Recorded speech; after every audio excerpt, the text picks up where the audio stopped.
Now there was a famine in the days of David for 3 years, year after year.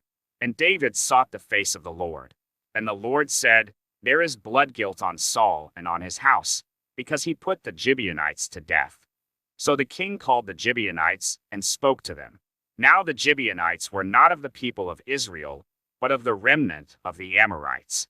Although the people of Israel had sworn to spare them, Saul had sought to strike them down in his zeal for the people of Israel and Judah. And David said to the Gibeonites, What shall I do for you? And how shall I make atonement, that you may bless the heritage of the Lord?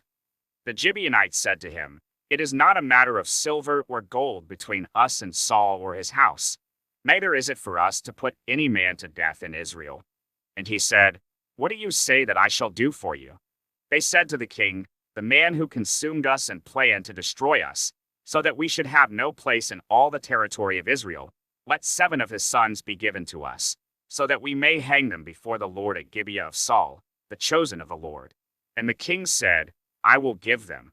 But the king spared Mephibosheth, the son of Saul's son Jonathan, because of the oath of the Lord that was between them, between David and Jonathan the son of Saul. The king took the 2 sons of Rizpah the daughter of Aiah, whom she bore to Saul, Armani and Mephibosheth, and the 5 sons of Merab the daughter of Saul, whom she bore to Adriel the son of Barzillai the Mahalathite.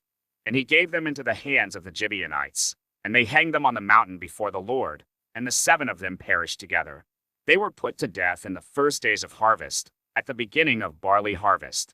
Then Rizpah the daughter of Aiah took sackcloth, and spread it for herself on the rock, from the beginning of harvest until rain fell upon them from the heavens.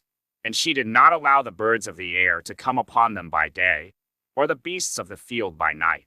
When David was told what Rizpah the daughter of Aiah, the concubine of Saul, had done, David went and took the bones of Saul and the bones of his son Jonathan from the men of Jabesh-Gilead, who had stolen them from the public square of Bethshan, where the Philistines had hanged them, on the day the Philistines killed Saul on Gilboa. And he brought up from there the bones of Saul and the bones of his son Jonathan. And they gathered the bones of those who were hanged. And they buried the bones of Saul and his son Jonathan in the land of Benjamin in Zelah, in the tomb of Kish his father. And they did all that the king commanded. And after that God responded to the plea for the land. There was war again between the Philistines and Israel, and David went down together with his servants, and they fought against the Philistines. And David grew weary. And Ishbi-benob, one of the descendants of the giants, whose spear weighed 300 shekels of bronze, and who was armed with a new sword, fought to kill David. But Abishai the son of Zeruiah came to his aid and attacked the Philistine and killed him.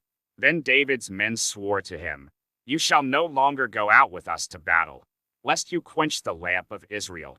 After this there was again war with the Philistines at Gob. Then Sibbecai the Hushathite struck down Saph, who was one of the descendants of the giants. And there was again war with the Philistines at Gob, and Elhanan the son of Jeroham, the Bethlehemite, struck down Goliath the Gittite, the shaft of whose spear was like a weaver's beam.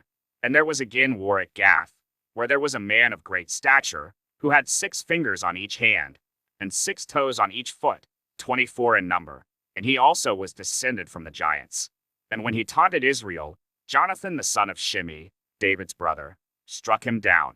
These 4 were descended from the giants in Gath, and they fell by the hand of David and by the hand of his servants.